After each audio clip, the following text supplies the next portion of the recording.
ket degende ketken biz. Altın zincir sep koysa anamdan kiyen söygen biz bala anamdan kiyen kızı söygen dışlatma Tüzletmeyeceğiz bir abdamma. Yetkanem çıkıp gelin yaşayalım. Şundan Nasıl nakşideki çıkacağım. Yetkanem bazarıdır.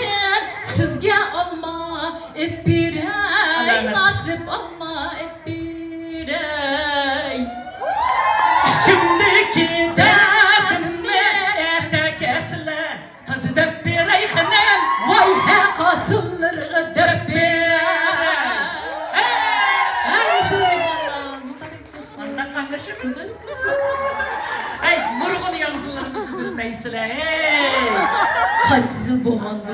İşkimiz 30 yıllık. 30 yıl oldu. 30 yıl oldu. Çoğaklan bir ola hey. Taraf durmay.